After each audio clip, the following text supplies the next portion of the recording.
Assalamualaikum warahmatullahi wabarakatuh. Perkenalkan, nama saya Guru Wijaya, NPM 15170511136. Kali ini saya akan menjelaskan terkait algoritma greedy yang akan merunning tampilan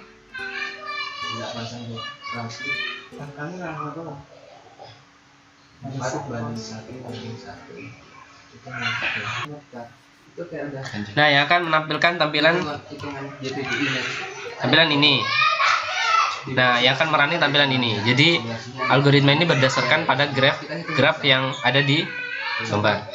Nah, sebelum itu, algoritma graph adalah suatu algoritma yang digunakan. Algoritma greedy adalah sebuah algoritma yang akan digunakan untuk menyelesaikan suatu permasalahan berupa beberapa kasus yang di situ terdapat pilihan untuk menentukan yang mana yang lebih cepat dan mana yang lebih buruk, atau yang lebih baik dan mana yang lebih buruk. Nah, greedy sendiri itu berasal dari bahasa Inggris yang artinya rakus, atau dia akan memilih langsung yang terkecil pada saat itu tanpa menghiraukan kemungkinan berikutnya. Jadi begitu dipilih yang di awal, itu kedepannya algoritma greedy itu tidak menentukan apakah berikutnya itu akan lebih bagus dari pilihan yang sekarang atau lebih buruk dari yang seharusnya. Nah, jadi ketika kita di 0, itu greedy akan langsung memilih gitu kan, tanpa memperhatikan yang pilihan berikutnya. Contoh, ketika dia di 0, dia otomatis akan memilih ke 1, bukan ke 7, karena nilainya di sini 4, sedangkan ke 7 8. Terus berikutnya, padahal kalau seandainya di 0 ke 7 itu bisa memilih angka 1 gitu kan, karena dia lebih lambat gitu kan. Tapi karena tadi sesuai dengan namanya greedy, rakus, jadi dia akan langsung memilih pada saat itu juga tanpa harus memperhatikan ke step-step yang berikutnya. Nah, kemudian begitu di 4 dia akan langsung ke 1. Nah, di 1 ada dua pilihan, yaitu kedua atau ke-7. Pasti dia akan langsung memilih kedua, karena nilai dari 1 ke 2 itu lebih kecil dari 1 ke 7, yaitu 8. Kemudian yang di kedua itu adalah memilih gitu kan, antara ke 3 atau ke 5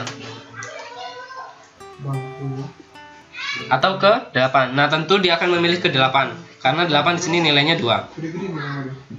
Kemudian di ke 8 dia akan milih lagi apakah dia ke 7 atau ke 6.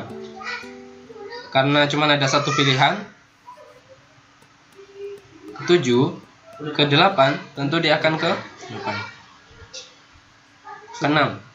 Nah, setelah ke 6 dia akan lanjut ke 5. Nah, setelah 5 itu ada kan pilihan lagi, dia akan ke 14. Kan tadi ini sudah dikunjungi, jadi tidak boleh dikunjungi lagi.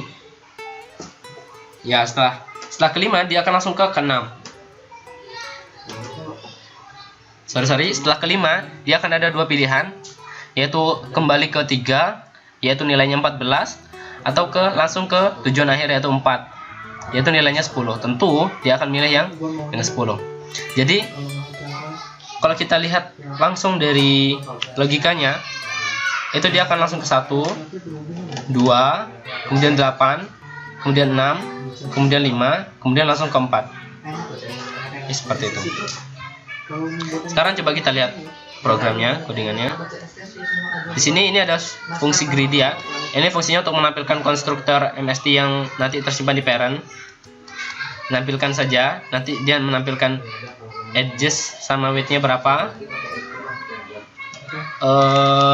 patch-nya atau graph-nya, sama nilai panjangnya. Oke, nah mungkin itu aja. Nanti lebih jelasnya lihat di laporan ya. Mungkin itu aja, saya akhiri. Wassalamualaikum warahmatullahi wabarakatuh. Assalamualaikum warahmatullahi wabarakatuh. Di sini saya Afrido Rahmadi Kartawirya dari kelas C dengan NPM 151705173. Di sini saya akan menjelaskan tentang algoritma Dijkstra, yang dimana algoritma Dijkstra sendiri digunakan untuk mencari jalan terpendek, shortest path dari suatu permasalahan. Nah, di sebelah kiri ini adalah salah satu soal dan di sebelah kanan ini adalah cara penyelesaiannya. Jadi dari vertex 0 itu kita ada dua pilihan, vertex 1 dan vertex 7. Ini kita cari yang terpendeknya. Dengan 0 ke 1 itu dengan jarak 4, 0 ke 7 jarak 8. Kita cari yang terkecil adalah ke vertex 1, 4. Lalu kita next ya. Nanti dari satu tersebut akan muncul lagi vertex yang di depannya, vertex yang terhubung dengan dia adalah vertex 2, dan vertex 7. Nah, 4 ditambah 8 sama dengan 12. Di vertex 2 berarti sama dengan 12. ada 12. Nah, ke vertex 7 ini 11. Nah, kalau dari vertex 1 ke 7 ini 11. Kalau dari vertex 0 ke vertex 7 ini sama dengan 8. Jadi kita ambil vertex dari 0 ke 7 yang paling kecil 8. Nah, nanti dari 7 tersebut ada dua pilihan lagi, dua pilihan vertex 8 dan 6. Nah, vertex 7 ke 8 itu dengan berjarakan 7, vertex 7 ke 6 berjarakan 1. Kita jumlahkan dari vertex 0. 8 ditambah 7 sama dengan 15, 8 ditambah 1 sama dengan 9. Di sini berarti ada dua pilihan antara vertex 2, vertex 8 dan vertex 6 dengan masing-masing nilai 12, 15, 9. Kita ambil jarak paling kecil adalah vertex 6. Nah, dari vertex 6 ini kita lihat. Ini ada vertex 2, 8 dan 5. Kita lihat vertex 5 ini ditambahkan dari vertex 0, 8 tambah 1 tambah 2 sama dengan 11. Lalu vertex 2 masih sama dengan 12, 4 tambah 8. Dan 8 pun masih sama. Sedikit berbeda meskipun masih sama. Jaraknya sama dari 0, 8 ditambah 1 ditambah 6 itu 15. Nilainya sama tapi jalur yang diambil berbeda. Dari vertex 0, vertex 7, vertex 6, lalu vertex 8. Jadi kita ambil di sini adalah vertex 5 yang jaraknya terpendek adalah vertex adalah dengan jaraknya 11. Kita next lagi. Nah, di sini kita akan ada bertemu lagi dengan vertex 4, 3. Terus kita lihat lagi, kita jumlahkan lagi. Misalnya di vertex 3 ini dari vertex 0 ditambahkan 4 ditambah 8 ditambah 7 sama dengan 19. Lalu kalau bila ke vertex 4 ini kita jumlahkan berarti 8 tambah 1 tambah 2 tambah 10 sama dengan 21. Kita tambahkan juga, coba yang 8 ini kan tadi belum juga. Kita lihat 8 ini adalah kalau dari ambil jalur yang berbeda dari vertex 0, vertex 1, vertex 2, vertex 8 itu adalah 14. Jadi kita ambil dulu yang 14. Ambil yang terkecil adalah vertex 8. Nah, setelah diambil vertex 8, baru kita lihat lagi, kita jumlahkan lagi. Tadi ada vertex 3 dan vertex 4. Yang paling kecilnya adalah vertex 3. Karena vertex 3 ini dengan berjarakan 19, sedangkan vertex 4 ini dengan berjarakan 21. Kita ambil vertex 3 dulu. Vertex 3 itu dengan jarak 19. Lalu udah ketemu vertex 3 ini, kita lihat lagi dari vertex 35 ke vertex 4. Jarak manakah? Dari vertex manakah jarak itu yang paling kecil? Kita lihat dari vertex 5 itu ada 21, sedangkan dari vertex 3 itu kalau bila kita jumlahkan 4, 8, 7, 9. Di vertex 3 sendiri ada 19. Dengan jarak vertex 3 ke vertex 4 adalah 9, berarti 19 tambah 9 adalah 28. Yang artinya vertex 3 adalah lebih besar dibanding vertex 5. Jadi yang kita ambil adalah vertex 5. Nah, ini sebelah kanan adalah tahap terakhir, adalah jalan terakhir, jalan terpendek dari algoritma Dijkstra.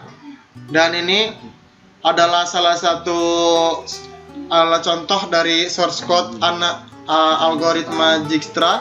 Di sini saya menggunakan bahasa pemrograman C++ yang nantinya akan didemokan programnya di di berikutnya. Oke, sekian dari saya. Terima kasih. Wassalamualaikum warahmatullahi wabarakatuh. Segera lanjut ke algoritma berikutnya. Assalamualaikum warahmatullahi wabarakatuh.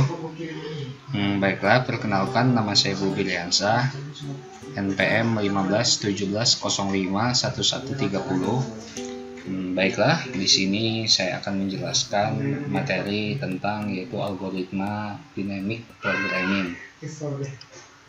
Baiklah, akan saya jelaskan sedikit tentang algoritma dynamic programming, yaitu pertama, algoritma itu yaitu adalah serangkaian kata atau instruksi untuk mendapatkan hasil khusus dalam beberapa langkah berhingga. Kemudian di sini kita tahu yaitu dynamic programming, yaitu adalah merupakan salah satu teknik analisa kuantitatif untuk membuat tahapan keputusan yang saling berhubungan. Dan teknik ini menghasilkan prosedur yang sistematis untuk mencari keputusan dengan kombinasi yang optimal. Di sini juga dapat kita ketahui adalah bahwa dynamic programming ini adalah algoritma dengan serangkaian metode pemecahan masalah dengan cara menguraikan solusi menjadi sekumpulan stage, sedemikian sehingga solusi dari persoalan dapat dipandang dari serangkaian keputusan yang saling berkaitan. Dan di sini kita ketahui juga dynamic programming adalah prosedur matematis yang terutama dirancang untuk memperbaiki efisiensi perhitungan masalah pemrogram matematis tertentu dengan menguraikannya menjadi bagian masalah yang lebih kecil. Istilah dari program dinamis atau dynamic programming ini yaitu muncul karena kecenderungan pengguna metode ini dalam menganalisa dan mendokumentasikan hasil perhitungan pada setiap tahapnya yang melibatkan pengambilan keputusan yang berkaitan dengan waktu.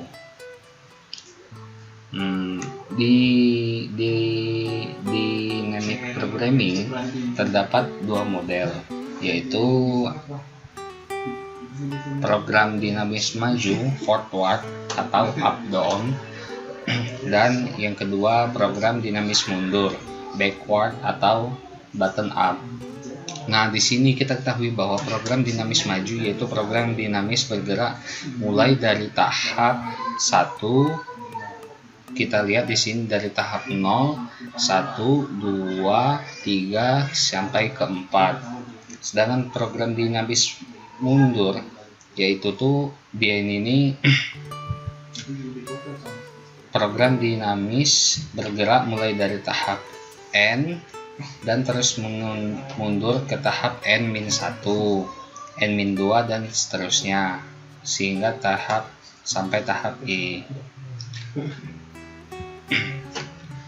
Kemudian setelah itu kita ketahui bahwa dynamic programming ini menjadi membagi beberapa stage,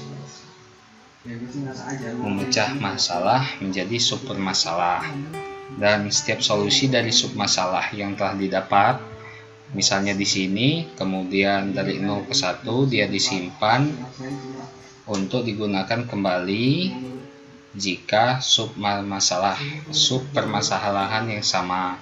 Dan teknik ini dikenal dengan nama memoization. Kemudian di sini yang gambar yang saya tunjukkan ini adalah gambar pemecahan masalah yang diberikan untuk program dynamic programming saya, untuk algoritma dynamic programming saya. Mungkin hanya itu yang dapat saya sampaikan. Lebih dan kurang saya mohon maaf. Saya akhiri. Wassalamualaikum warahmatullahi wabarakatuh. Oke, assalamualaikum warahmatullahi wabarakatuh.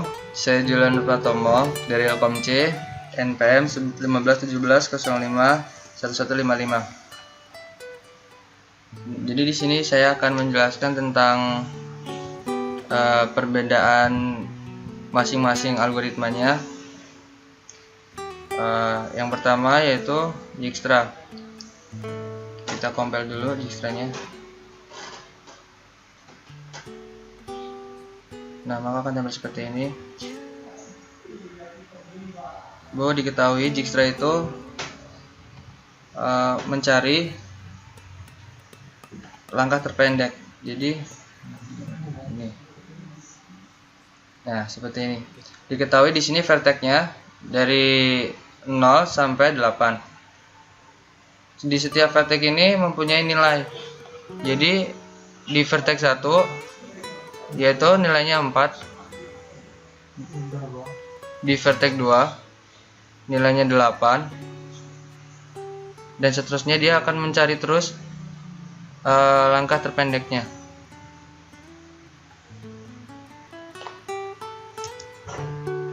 Oke, selanjutnya di sini saya akan menjelaskan tentang dynamic. Nah, di dynamic ini dia sistemnya akan memecah masalah jadi beberapa submasalah. Contohnya seperti ini, seperti gambar di sini. Nah, kita langsung jalankan pada programnya sendiri.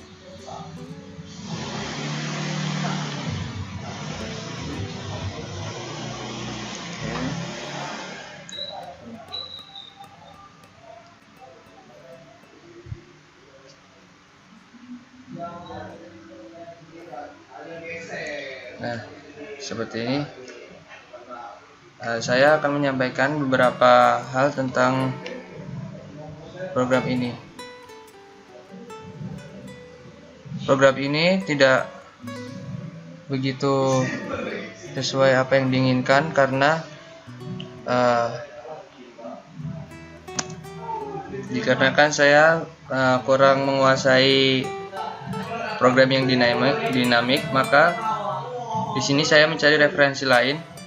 Seperti pada gambar di sini, bahwa vertexnya terdiri dari 0 sampai 4 dan vertex 0 dan vertex 1 maksud saya itu bernilai -1, vertex 2 bernilai 2, vertex 3 bernilai -2 dan seterusnya. Tidak jauh beda seperti yang dinamik. Yang Dijkstra juga pada intinya dia mencari jalan terpendek, namun dinamik ini memecah dulu ke beberapa bagiannya. Oke, di sini selanjutnya saya akan menjelaskan algoritma greedy. Jadi algoritma greedy itu